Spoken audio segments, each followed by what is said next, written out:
Good evening, everyone, and thank you for joining us. Um, Welcome to the RCM Students webinar. It's the first one of 2021, so thank you for taking the time out to join us. My name's Lindsay, and I am one of the Northern Ireland reps on the RCM Students Committee. So thank you for, as I said, joining us this evening. We've got some great guests and a couple of topics, 3 topics in particular, that something we felt as a Students Committee we really needed to discuss. So I hope you get as much information out of this as possible tonight.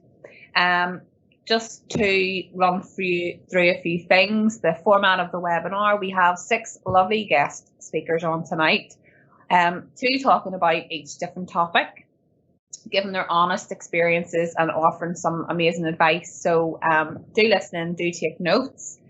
There will be time at the end for question and answers, so please do use the chat function on the webinar, and we'll hopefully take as many questions at the end as possible.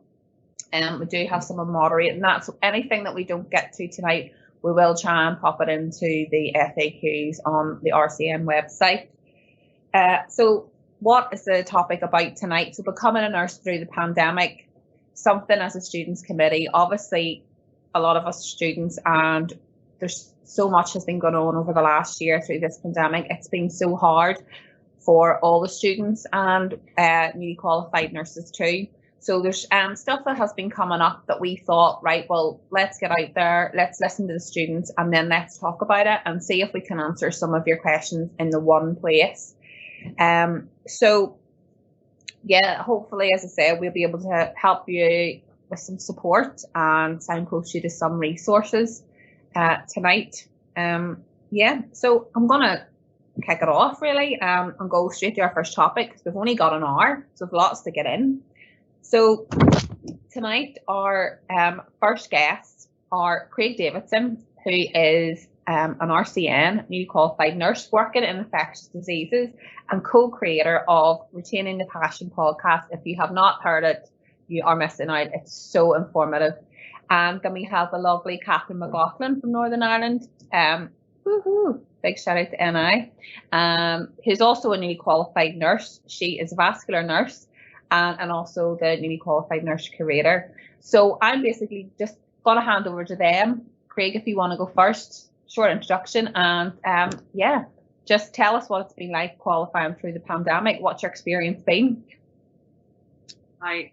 Thanks very much for having me, Lindsay. So my name is Craig. I can't believe it now, but I have been working as a newly registered nurse since May. So I'm 9 months into my first post, and the only description I can really think of it has been a baptism of fire. So just a quick background into it. In Scotland, we work a little bit differently because our funding is paid by the Scottish Government. Most people in Scotland complete an ordinary degree, and by the end of their 3rd year, they will have completed all their 2,300 practice and academic hours and go out as registered nurses with a BSc in nursing studies. So I got my PIN at the end of September 2019, but decided to stay on and do my honours year because I wanted to go on and do further study. So at the moment I'm doing because apparently being a newly qualified nurse in the midst of all this wasn't enough, I decided to do a part-time distance learning Master of Public Health. So I'm doing that. So I decided to stay on and do my honours year. So a lot of my peers went out and started working straight away that September. I was the chair of the RCN Students Committee at that time, so I didn't feel like I had enough time to do that. Plus, I know what a steep trajectory it is to be a newly registered nurse, so I didn't feel like I could commit to studies and doing that and doing the RCN. So I focused on that and then applied for my first position in April. Because I'm really interested in public health, applied for infectious diseases. The ward that I work in normal times specialises in bloodborne viruses, so HIV, Hep C, and then any infectious or tropical diseases. However, When I started being the infectious diseases department, very quickly realised that we had become the coronavirus hub. And we have sort of stayed that way the whole way through. So I work in a 28-bedded ward, particularly during the second wave, the way the consultants and all that have decided to work it. I work purely with patients who have coronavirus. For people out there on the ward level, you've got 3 levels of care. People will either be escalated to HDU, they will have MDT meetings deciding whether or not to escalate them, or people will be for ward-based care where they don't feel like escalation would be beneficial to them. So we have patients who are on all 3 pathways. It was weird for me at the time I qualified, regardless of being in a pandemic or not, because I had 5 friends who had all been in my year that had graduated in the September, so started in the October. So I actually hadn't been out in clinical placement since the August, and then started working in the May. So I already felt, though I had done academic work, I'd done further modules in public health, global health, leadership. Clinically, I felt like I was a bit of a back foot, and I'd already seen how much my peers had progressed in the 8 months since I joined. And I think, you know what it's like, Lindsay, I knew you at that time. I was a confident student nurse, confident in my ability, you know what you're doing. But as soon as you're that nurse out there in that workplace, very quickly it becomes apparent just how much accountability you have when you become that registrant and it's your PIN, and these people under your care, whether they're patients, service users, clients, whichever patient group you work with, it suddenly becomes very, very real very quickly. And then I'd started on my own little island at a time where preceptorship had also been closed down. There was no face-to-face preceptorship. In Scotland, we run a national preceptorship programme called Flying Start, and that had been paused. So there was no preceptorship at all. My introduction was a socially distanced 6 feet meeting with the head of HR on my first day. Don't get me wrong, the team have been super supportive, but things are, particularly what I found in the department I'm working in, things are constantly evolving, not even week by week, month by month, but day by day, like therapeutically how we're training people. So it's changing for really experienced nurses who are constantly learning on the foot. And as a newly registered nurse, at times that can be quite overwhelming. You're learning to get to grips with that, with your job as a newly registered nurse, as well as all that on top. And I think I'm getting there, but it has been a tough old 9 months. And I feel for our student nurses, like we've had some amazing student nurses come through while I've been there. Originally, in first lot of students were out with the students that were being paid as band 4s and band 3s, depending on what they were. In Scotland at the moment, I know it's different nationally across the 4 countries, but Scotland at the moment, we have 3rd year students out on placement, but they aren't out on paid placement. So I can only imagine how difficult that must be. Because I certainly knew how difficult it could be at times when I was a student nurse, not in the middle of a global pandemic. And I also understand how difficult it must be because I am now a student learning where everything is online, and how different that is to what it was learning at a university. But I think what worries me most now, and I'm really glad to stay on and listen to the rest of the webinar because I know you've got some fabulous mental health nurses coming up. But what I can see is, not just from myself as a new registrant, but from nurses that have been in the profession for such a long time, is the post-traumatic stress that this is going to have on nurses, that emotional burnout, the emotional labour, it has been very harrowing, the amount of death I've seen. I know I work in an infectious diseases department, and a large majority of the patients that I work with have, well, all the patients I work with have coronavirus. But I don't think anything could have ever prepared me for just how much I have seen in the first 9 months. And I find that overwhelming. Nurses that have been doing it for years have found it overwhelming. And I think it's going to take the nursing profession a long time to come to terms with that and to deal with that. And I think that's something the RCN as an institution and employers will really have to address for quite some years. Because I think we can also become numb to that, and nobody wants to become compassion fatigued and not have that level of empathy and caring, because that's why we became nurses. So I never regretted my decision to become a nurse. I still love it, but it is becoming a nurse during a global pandemic has been much harder than I ever anticipated it could, if I'm honest. And I look forward to listening to the other guests and to hearing people's questions. So thanks very much, Craig. Yeah, it's been interesting because PTSD is something I want to touch on later on. I think it's really important that we talk about that. But it's really interesting because, as we know, we're 4 different nations, and we all have different ways that have gone into the degree. So yours is really interesting to hear that, and especially in infectious diseases. I'm sure that's been tough. Thank you, Craig. So Catherine, we'll go over to you. You are obviously working as a vascular nurse. You stayed on where you done your last management placement, and you were the cohort, same as myself, that over in Northern Ireland they have been paid and they were band 4. And how have you found then that, qualifying through the pandemic? How did you find the last few months? So, sorry, I could just listen to Craig all day. That was fantastic listening, and a whole lot of what Craig was saying there. I don't know if it was reassuring that it resonated quite a lot.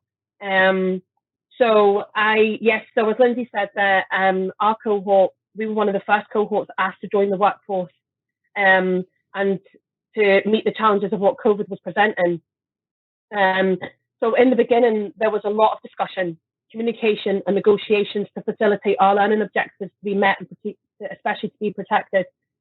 So, when you are training to be a nurse or you're going through your nurse training education, it's never far from your mind how quickly you get to the point of, gosh, next year, in 2 years or whatever, in 6 months, I'm going to be a newly qualified registrant. And especially trying to do that with a pandemic looming over us, it was particularly challenging. So to say it was tough would be an understatement. Information was being filtered at such a rapid pace. It sometimes, like within the day, it was changing from the morning to the evening, as many would probably remember. And we had to quickly adapt to that. There were a lot of issues that we had to kind of overcome, and in particular, one was placement, especially field specific. We found a lot of fields had to kind of adapt to an adult role, and I expect that was very challenging. As Lindsay said, I was actually on placement in my management placement, and I had a post out in community, and I was all for community. It's something that I'm very passionate about. But this level of support that I received on the ward where I was, and particularly it was vascular surgery, wow, what an experience. And the support that I received was phenomenal. And that definitely was instrumental in thinking, this would be a great place to start as a newly qualified registrant. So again, we were put on paid placement, and with that came quite a lot of issues actually. At the time it was great and it was well received and we were all for it. And to be honest, I think the majority of us just wanted to get out there. We just wanted to go and do our bit, and we wanted to kind of maybe flex those skills that we had learned in the last couple of years and really show that we could contribute to this. And it's not really pleasant to say, but we were met with quite a lot of I can't say personally, but hearing from other students, were met with resentment by other nurses and other members of the team that we were being paid as much as what we were on top of the bursary. And to be fair, given the circumstances of nurses' pay being such an issue, we were all fully behind that, and so we supported that and understood that. But safe to say that it did muddy the water. We were, students who were responsible to our university, but then we were also, employees to the trust, and so that kind of brought about some conflicts of interest at times. One good thing though was, for me personally, it was to see the leader in me that was developing. And I was always a very quietly confident student, and, you know, understood what I could do and certainly what I couldn't do. But one thing, I always shied away from any opportunity to explore those leadership roles. You know, there were opportunities to become a skill rep. There were opportunities to, you know, apply to join, you know, RCM student committee. But I told myself no every time, because I just didn't think I was good enough, and I didn't see the capability in myself. And boy, did that change through COVID. And I am so proud of the person that I have become, that I can stand by and say how instrumental I was in those early days. And this definitely enriched my own experience. So I would encourage anybody who is ever in that position as a student, or any role going further from that, definitely get involved. You know, might surprise yourself. I certainly did my own self. And yet, this was the biggest emotional roller coaster that impacted upon me, and especially on my own mental and emotional health and well-being. And that was a lot to kind of get my head around, because I'm always the eternal optimist. I'm always quite positive. But it was very hard to actually someday say, you know what, I'm not coping. I'm not doing as good as what I could be. And hiding that with a smile and with laughter and cracking jokes. And it took a lot to go to my team and say, you know, as much as the support was always there, I felt like I was struggling. And that was massive for me to even kind of admit it to myself. And having recognized that and seeking that support wherever I could, was instrumental in improving the, you know, the experience that I had as a student transitioning to a qualified nurse, or, you know, newly registrant nurse. And I would always say now, you know, like, advise anybody, seek out that support and see what's available. So just to kind of summarize that, because obviously I don't have very long to give you the whole picture, to ask the question, was it easy? Certainly not. But to say, was it worth it? Absolutely. Would I do it again? A million times over. I'm proud of the person I am today, and it's been such an experience. And I definitely believe that this experience has been cemented in the foundation of my own career, as many others. And honestly, I believe it's going to stand by myself and many others in the future, because I'm not saying every nurse has it easy, or, you know, has difficulties when they start off as a newly registrant. But I think that we get a little bit of extra credit, I think. And yeah, that's me waffling on. No, that's great, Catherine. It's great, and it's obviously you were in the same cohort as me, so it's all relevant to me. It's always interesting to hear somebody else's point of view. But yeah, lots of questions coming through on this topic, so we'll get back to you guys later on, and try and get as many questions through as possible if you are happy enough with that. Thanks very much for giving us your honest experience. So we're going to move on. One thing I do have to say, if you are on, anybody that's watching, if you're on any socials tonight and you know you want to contact us, or you know, make sure you use the hashtag RCM students, especially on Twitter, it's at RCM students. Forgot to say that at the start. I knew there was something I forgot. But yeah, so just had to plug that. So our next topic then, we've only gone an hour, so we're going to move swiftly on.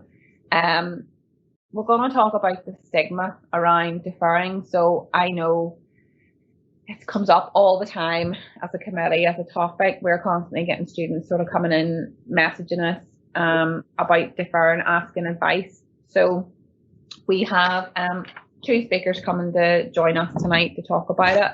Our first is Becca Johnson, and she is a third-year mental health student who has deferred, and she is going to give us her honest experience about that. And then after, we have Julie Green, and she's a member of the Professional Nursing Committee, Professor of District Nursing and Dean of Education, and she's hopefully going to give us some advice and talk about then deferral. And you know, maybe it doesn't have to be a negative word, because we've definitely found that there's a negativity around it, but we're going to pass on to Becca, and she is going to give us her honest and personal experience. Hi everyone, I'm Becca and I'm a third year student mental health nurse at the University of Manchester. I came to university in 2017 with existing mental health problems. This is something I write and speak very openly about. And yeah, I had a few wobbles over my first few years. No, didn't find it easy at times. I had a lot of support from my academic advisor, who was a godsend for me at many moments. But yeah, you know, I got through it and I was performing very well in practice and in theory too. So it got to September of 2019 and my mental health started to deteriorate quite significantly. A few things were contributing to it. I was having a few sort of physical health issues and my mother wasn't well. And so on top of how stressful a nursing degree is, you know, I had some other things that I was dealing with, and things, yeah, gradually got worse over the few months between the September and Christmas. I managed somehow to get through that semester. Really not sure how, but I did. Anyway, so it got to Christmas and I thought, thank God that's over. Have a break, hopefully be refreshed for January. Went back in January, no.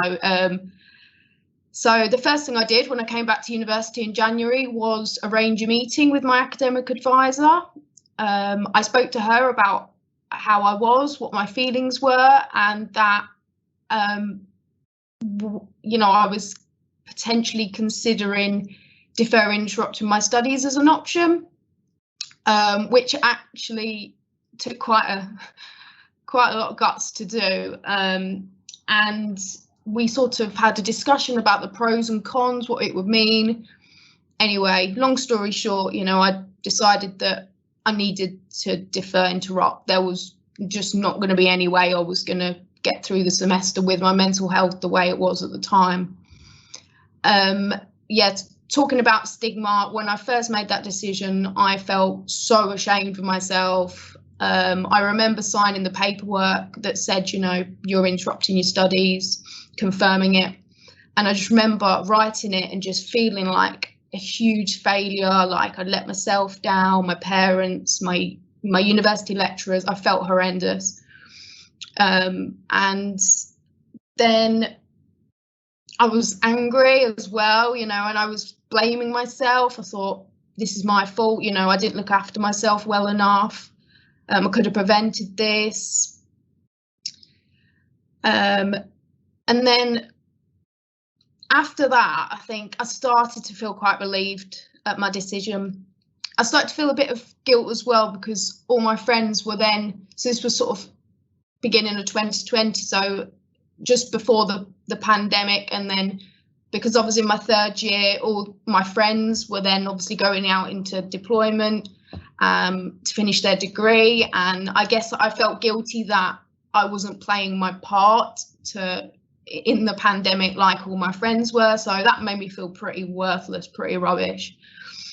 But I now, looking back, I think it was the best decision I could have ever made. I went back in September because I decided to start my year 3 again from scratch, because I thought that's the best option for me.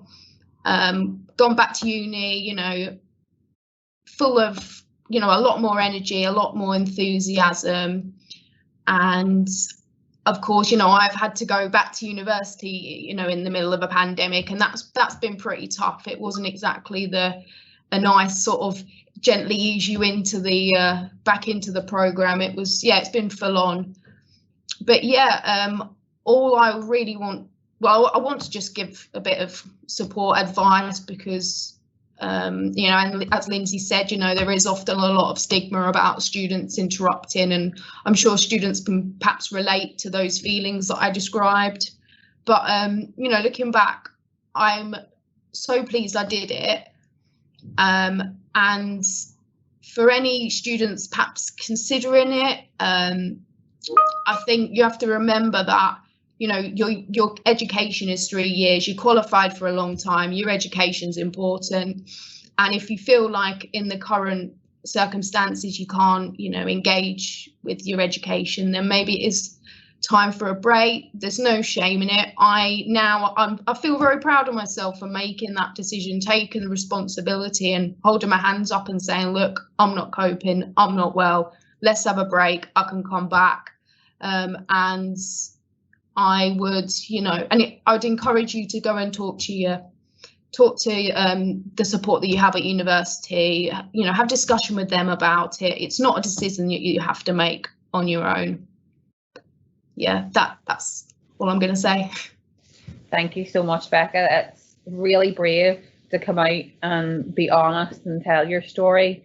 And I think a lot of students that are watching it at the minute hopefully will relate to that. The whole reason we brought this topic up is there is a lot of stigma, and people think, you know, I think you go in, I know for us it's a 3-year course, and you think, right, I've got those 3 years and that's the end line. But you know, just because you have to interrupt, as you said, the course, or maybe take time out. I mean, your mental health is so important, especially in these times. Our end goal is all the same, regardless of when we qualify. We all get there in the end. So thank you for sharing that, Becca. I'm going to pass on to Julie Green, who, is going to talk more on that subject. I know she's a few slides. So go ahead, Julie. Lovely, thank you very much. Okay, so I'm Julie Green and I'm from Keele University, and I'm also a member of the Professional Nursing Committee. And thank you, Becca, for being so honest there. And I think there is that stigma attached to deferring or taking a leave of absence, but sometimes making that decision makes you a better, stronger nurse in the end, rather than persisting and trying to carry on. And I think what I would like to say is that as academics within HEIs, our students are our priority, and, you know, giving that level of support to enable people. It's a bit like the tortoise and the hare, and getting to that end point. It doesn't matter if you do it more slowly or more quickly, as long as you make sure you get to that end point. By not deferring or not taking that leave of absence, you can actually not then get to that end point. So I think your personal mental health is really important. At the university I work at, we run the Trainee Nursing Associate, the BSc, we have an accelerated master's, and our priority always, but more so during the pandemic, has been the mental health and wellbeing support of our students. And that is our number one priority. We have chat lines for mental health issues. Our personal tutors contact students on a weekly basis. You know, we are constantly there to support. And I would say never think you are letting down the academics. I think one thing that's really reassuring in nurse education is we have been there before. You know, I trained 34 years ago, but I can remember what it was like to be a student and those stresses. And we all potentially have considered deferral or, you know, have been challenged by training, because we know it's not easy. And it is challenging. And I think the risks of PTSD following this for students are, you know, we will really be supporting well-being, getting back to some sort of equilibrium post-pandemic. I'm just going to share my screen because I have got some slides, but I will also pop the link in the chat at the end when I've just presented my slides. So you should see my first slide is to defer or not to defer. I wanted to put that's the question, but I thought that was probably a little bit too theatrical. But it is about nursing student decisions around deferral during their programme. So hopefully you can see these. I will share them. I probably won't go through them all, but there are some key issues with them. So that decision about, is it right, is it wrong? And we're very aware, I'm a personal tutor, that for a student to get to that decision, they've often had a long period of debate personally, with peers, with their family, long hours considering, is this right, is it wrong? Because we come into nursing often with this real desire to make a difference, and it almost feels bad to not be able to make that difference. But I really want to put forward that by stepping off and stepping back on, you enable yourself to make that difference. And we all have a different day-to-day experience. So I love this Banksy. You know, it is important, the role we're going to do, and we are going to have years of service to our patients. We need to get it right at this point as a student and be able to get the best from our training. So in terms of the objectives, the 3 areas I wanted to cover were some reasons why you may consider deferral, why it might be the correct decision, and why it may make you a better nurse for the future. Then I've got some structured things about the information you need to consider. I won't go through it, but it will be with the link that I'll share at the end of the presentation. So deferral differs in terms of HEIs, how you describe it. So my HEI, we call it a leave of absence. It may be a deferral, it may be stepping off. So in the context of this presentation, it is the choice, the electing to step off or temporarily leave the programme with the intention of rejoining the programme at a later date. So HEIs might call it an LOA, might have it as a deferral. There are other things you can do as you approach or consider that, and they are things such as extensions or having a further assessment opportunity if there are issues that are impacting on your assessments. So that is worth considering. And what I would really say is talk to your personal tutor or whoever that role is. They may have a different name in your HEI, but we've heard it before. We are there to support. What I've found in the past is students, when they're really struggling, go underground a bit, don't ask for help, don't come and talk. What I would say, we can solve or support anything. Come and tell us what you need from us. So in terms of what it is, so if you need to take a break from your course, you need to defer or take an LOA. It's an authorised break, and it can be for 12 months. It can be until the start of the next academic year. And some HEIs, it's more flexible than that, and it can be for a shorter period of time. The challenge is returning to the programme at a point where you can rejoin. So it means that you're taking time out. You no longer attend learning and teaching activities. You don't attend theory and placements, and you don't continue to take your assessments. It is a complete break to recover for whatever reason that you've gone. And it is that choice. Do you step off and then step back on? Do you try and muddle through? But the risk is that you may end up exiting if you push yourself too hard. So why might you need one? There are many reasons, and your reason will be very, very personal to you. But I would say in terms of academics, we are nurses as well. We are supportive and we want to help. And we have heard most things before. So the sorts of reasons we might be considering, maybe your personal health reasons. It can be due to COVID, it can be personally due to COVID, or it could be the impact of COVID on your family members. It may be that you're shielding, you're protecting somebody who's shielding.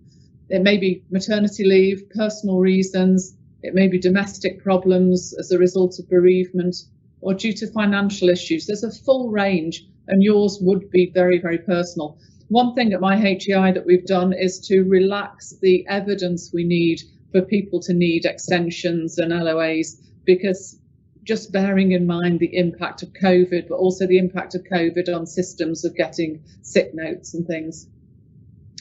But what I really want to say, these next 2 slides are key. So you need to talk to somebody. Don't go underground. Don't, shut yourself away. Come and talk to somebody, whoever that might be. And if your relationship isn't the best with your personal tutor, find somebody you really identify with and talk to them.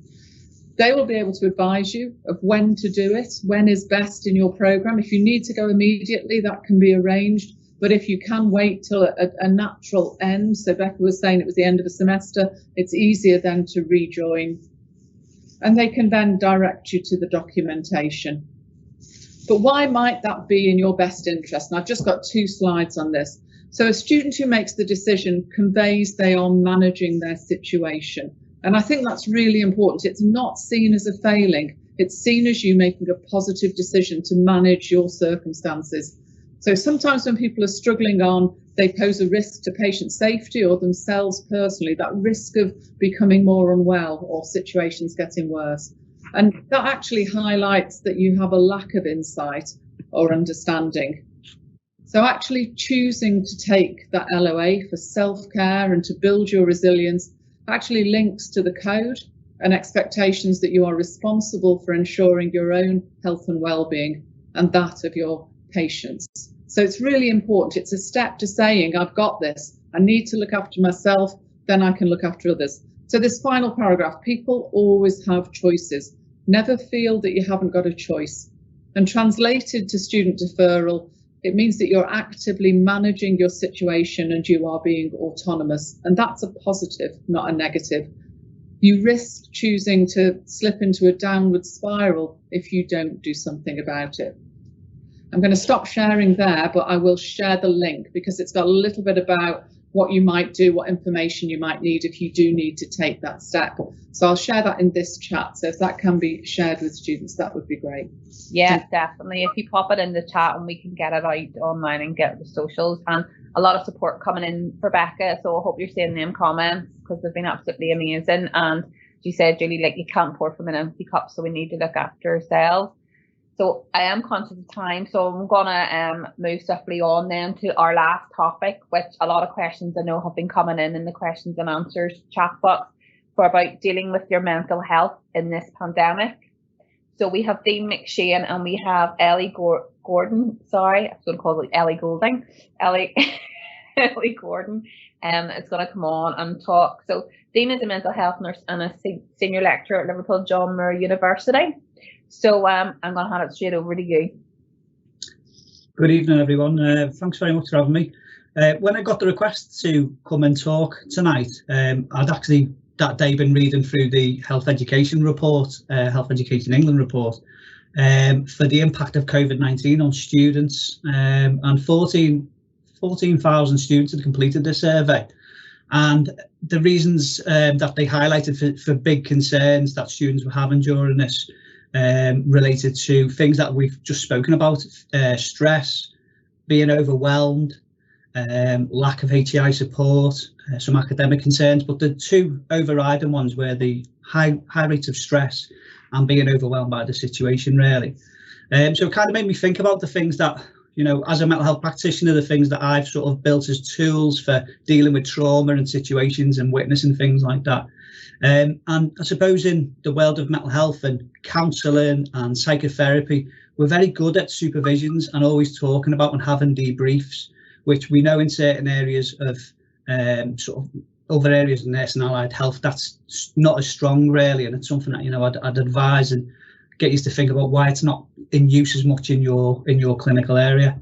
But things that you can do as a student, accessing support regularly. We've already had some conversations tonight around about accessing through your own personal tutor, your own supervisor or assessor actually in practice. Student support. Every university has so much amazing services now in terms of mental health provision. Majority have counselling services, majority of them pay huge subscriptions for things like Big White Wall, which is again 24/7 counselling services. So find out what it is that your university actually has in terms of sort of that provision for somewhere to actually, you know, have that debrief and that talk if you do find that you're getting too overwhelmed. Supervision, say, it can come in lots of different forms. You can do it with your placement team, you can do it with your practice supervisor, your assessor, you can do it with your personal tutor, you can even do it with peers as well. A group of students that I know have also kind of built their own sort of peer support on WhatsApp groups where they're talking regularly after shifts and just sort of like debriefing about the things that they've witnessed. Because we spoke earlier about sort of how post-traumatic stress builds and builds and builds.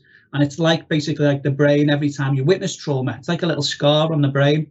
But until you actually deal with that, it's going to get worse and worse and worse. So debriefing and talking about it are really, really important things at the moment. And how you do that is going to be different and individual for everyone, really.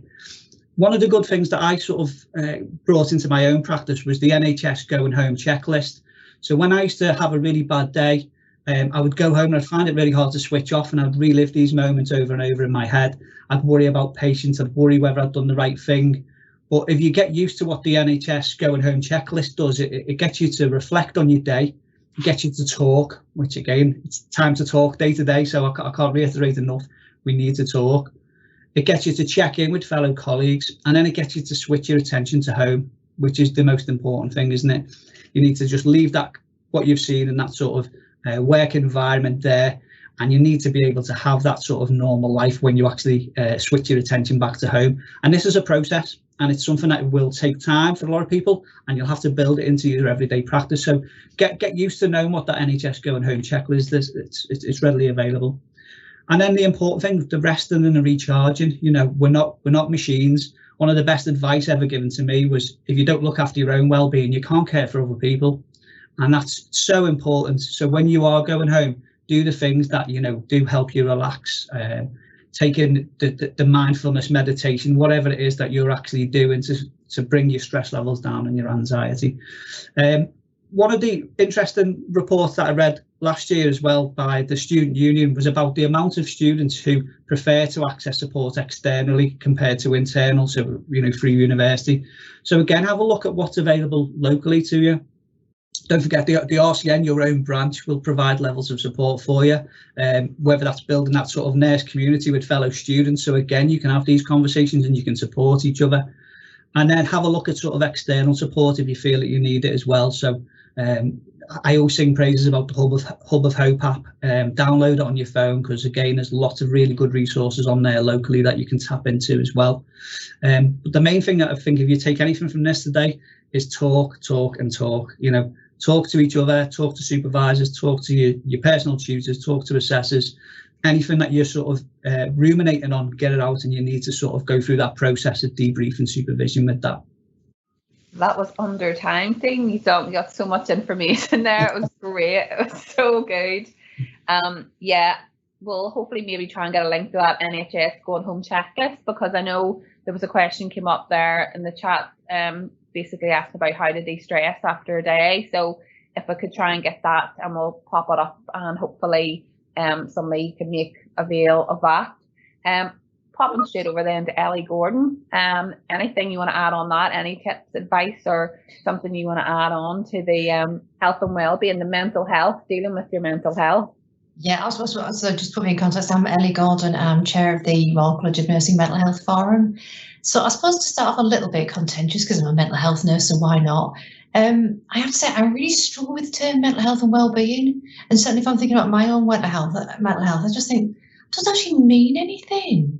You know, if you Google it, you can't find a nice, succinct definition. It doesn't actually help me articulate what my head's like or what day I'm having. And I'm a simple little soul, so I kind of go with, I'm having an okay day or a not okay day or a day that's a bit in the middle. And that for me helps me articulate how I'm feeling, but it also makes it easy for me to do a bit of a check-in, because I've never known a time when there's been so many resources and so much information and so much advice about how to manage your own mental health. But you always feel like, well, hang on a minute, how do I know to recognise what sort of state my mental health's in? Where do I start with that? Because if I've got a knot in my stomach, how do I know that's anxiety, or if I feel sick? Because I might feel sick because I've just eaten something, or I might feel sick because I'm anxious. And we just seem to assume that everybody knows which bit of what's not okay is your mental health, and which bit's maybe physical health, and which bit's something else. And I just think sometimes it's really useful to think about, you just need to take a breath and have a sit down and check in with yourself and think, how am I feeling? And is it a physical, or is it a mental, or is it a little bit of both? And again, as nurses, I think it's true, we always feel a lot of guilt because we think we should be caring for everybody else. That's what we're here for. If we're not doing that, we're failing in some way. And actually what's most important sometimes is to think about us and take a little bit of time for us. And that's not saying you've got to suddenly train in mindfulness. It really is as simple as take a breath, just take a minute and think about you and how you're doing. And it doesn't have to be complicated. It can be really simple. And sometimes it's the really simple things that can make all the difference and just help you get through the day and feel okay, and just check in with yourself. And I think once you get into a good habit of doing that, then it gets easy to think about, so, okay, I know what sort of day I'm having. I know how my head's feeling. I can think about what potentially will work for me. And just another big thing is, like I said, there is so many resources and so many things you can do. Don't think because you've maybe tried 5 or 6 different things and failed that you failed. It just means those weren't the right 5 or 6 things for you, and you've just got to find something else. So I think we all need to get a bit better at thinking. It's like that attitude of try before you buy. Try lots of different techniques, try lots of different options. And you know what? That's a really good thing to do, because nobody can tell you how best to manage your own mental health. The best way to do it is to work it out for yourself. and think about how best you can do that. And for some people that might be talking, and for other people it might absolutely not be. They might, some people might be able to think of anything worse than talking about how they're feeling. They might need a bit of quiet time, they might need a bit of fresh air. We're all different, and I think that's the wonderful thing, is that we're all different. We'll all react to COVID differently. I've had colleagues saying to me, actually, I feel all right. There's something wrong with it because I feel all right and I'm not feeling stressed. It's like, no, if you're coping okay and you feel all right and you're getting through, then that's absolutely fine and that works for you and that's great. And I think sometimes we get a bit caught up in the whole media frenzy of it's really stressful. So the whole nursing workforce is clearly really struggling with their mental health. So when people aren't, they start to worry that they should be struggling with their mental health, and that if they're not, then there's something wrong because they're not struggling. And I think, again, it's back to, you know how best you're coping, you know how best you feel, and you know how best to get yourself through. So just focus on that and try not to worry too much about the media trying to tell us how we should be feeling and how we should be coping right now, because we are the best people to know how we're doing and to check in with ourselves and work it through and take measures and steps accordingly to care for ourselves. And I think that for me is the big thing, is that, we are great and we are a fantastic profession. And I think everybody that's doing the training right now and is newly qualified is flipping amazing when you think about it, because I didn't train in a global pandemic and I found it tough.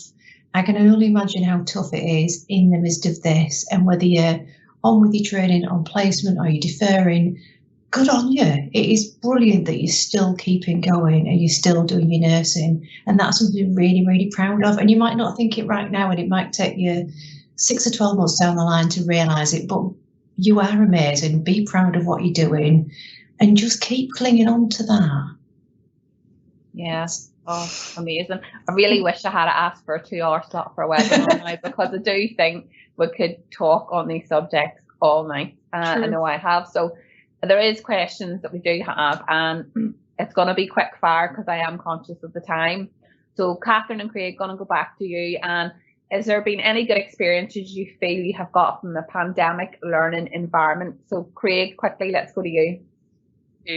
Any good experiences? Yeah, there's been loads. What's been really good is, because it's been so new and so emergent, particularly working in infectious diseases, I've been learning in real time at the same speed as much more experienced colleagues who are doing it. So we're all new beginners learning about this particular virus. They have more experience of working in infectious diseases, but this particular disease, we're all constantly learning, which has really bonded us as a team really quickly.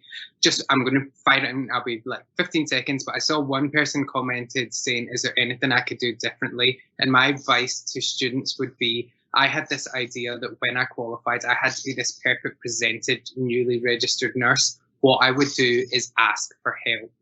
Like when I started, I felt like I should just be able to hit the ground running. And at times I may have struggled when I should have asked for help. So there is no shame in asking for help. And you are not supposed to come out of the box fully polished and finished. Yeah. Catherine, quickly over to you. Did you find opting in major transition easier as a band, into a band 5? Yes. So I found, actually, to be honest with you, what I found was taking a post in my management placement actually helped that transition, because I knew the team, I knew who I could go to for support, I knew those mechanisms of support that were available to me, I knew the lay of the land. And just quickly, as Craig said there, that on one hand I hindered my own self, because I thought in my own head, right, I've been here, I know the crack, I know how I know how it all goes, and I'm going to be so well adjusted. And that was a major no. As soon as I had the blue uniform on, and I quickly realized the pressure of how all of that was. And the best thing about it was just the fact that the team around me constantly reassuring me and saying, yes, you've been here, like I've been there a year this month, so yes, you've been here for a long time, but actually you've only been qualified for 5 minutes. You're only a newly registrant. So remember that all of that work contributes to that. But at the same time, just remember how infantile your position is right now. And with 2 eyes and 2 ears for a reason. That's as much as I can say.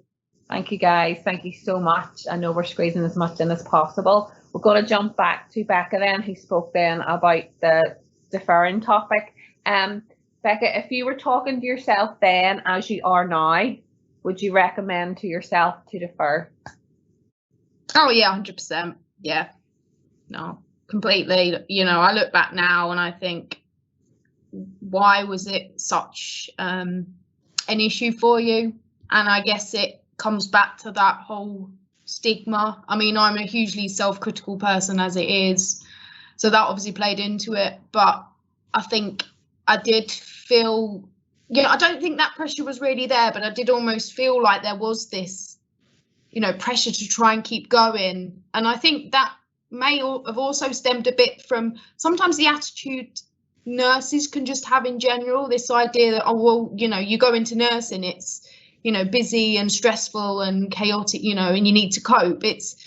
And which is sad because it shouldn't be like that. But but now because ultimately everyone's that I know is actually quite relieved that I made that decision because they saw I wasn't coping.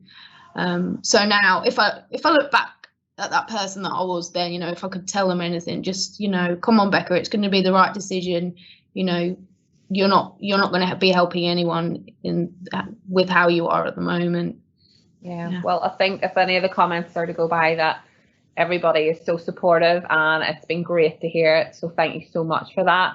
And Julie, just jumping quickly to you then. So who is the best person or what should be the first protocol then if somebody is thinking about deferring or taking a pause in their programme for whatever reason? I mean, I think discussing it with your peers, discussing it with people that you feel you have that open relationship with, and that may be your supervisor or assessor in placement, it may be somebody at the university. Ultimately, you will need to speak to the university. And in the past, I think it's encouraging personal students to speak to their personal tutor or whoever that is and share things early on rather than keep things to yourself. You know, and I think we have good relationships. Generally at my HEI, each tutor has about 16, 18 students to mentor throughout the course. And we are mentoring in that role to support, to encourage disclosure, to encourage people to make the right decisions for them and to help them through it. And, you know, I can really understand that feeling that you're letting people down, but you're not, because you're back on, you're strong, you're going to complete, and you've given yourself that recovery time. So I think it's a positive to recognise that you need that break, but speak to somebody, whoever that might be. It doesn't really matter. It's eventually the HEI, but there's support along the way. Yeah, that's great. And as I said, you know, let's not think of it in a negative light. Let's think of it as in a positive thing. So anybody that's watching this and does have any more questions, if we don't get to answer them tonight, do make contact with RCN students and we can point you in the right direction of who to speak to or get advice from. So then, last quick fire questions is, let me see. The first one, we'll go to Dean. Dean, what do you advise, or how do you advise a student to deal with something if they've been traumatised by what they've seen, by being out in placement with the COVID? If they're traumatised by an event, what's your advice on how to deal with that? Yeah, so it just goes back to that point of processing it. So when you witness trauma, we know the worst thing that you can do is, you know, put it in the back of your mind and put a lid on it in a sort of can of worms situation, really. So it's that processing it. So it's going through that, and the best way to do that, as I say, is through sort of like supervision, through debrief after it's happened, and then if you find that you're still struggling with it, revisit it and discuss it again.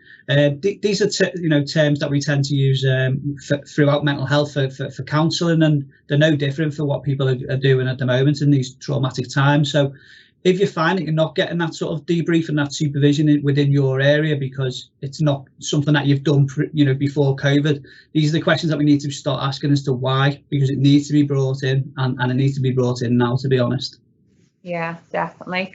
And Ellie, over to you. As we touched on the PTSD, I've read loads of reports about how nurses and I believe students will probably see an onset of this, probably delayed in the next sort of year or two after training through this, going through this. So just tell us quickly, how can we spot those signs of maybe like onset PTSD or just like the stressors? I suppose it is that you're right. It's that thing of how can you spot that somebody's struggling, and I think like we just mentioned, clinical supervision is a great way of unpacking that kind of, I'm really struggling with something and I need to talk it through. And it's keeping an eye on your friends, keeping an eye on your peers, and I think keeping an eye on each other. And if you just notice that somebody's, maybe they're a little bit more withdrawn than they would normally be, they don't talk as much as they would used to, or you know, they're not as social, or you're just noticing those changes in their behaviour that makes you worry that they're not the person that you know well and that you are used to being around. It's really simple things like that, and just checking in with them. And don't push it by any stretch, but just checking in and keeping an eye. And I think there's a lot said just for looking out for and looking after each other. And I think, like everybody said, asking for help is in no way a sign of failure or weakness. And we're dreadful as nurses. We always say, well, I'm being weak because I'm not being strong. It's absolute rubbish. You ask for what you need. And I think it's one of the best things that nurses are good at doing, is recognising when you need something and go and ask for it. And that's something we should be proud of and not see as a sign of weakness. Yeah, absolutely. And I hope anybody that's watching tonight will take heed of that. You know, we are all in the same boat. We do have different circumstances, but do ask for help. Reach out to someone, reach out to, you know, your regional office or an HCI, your university or a peer.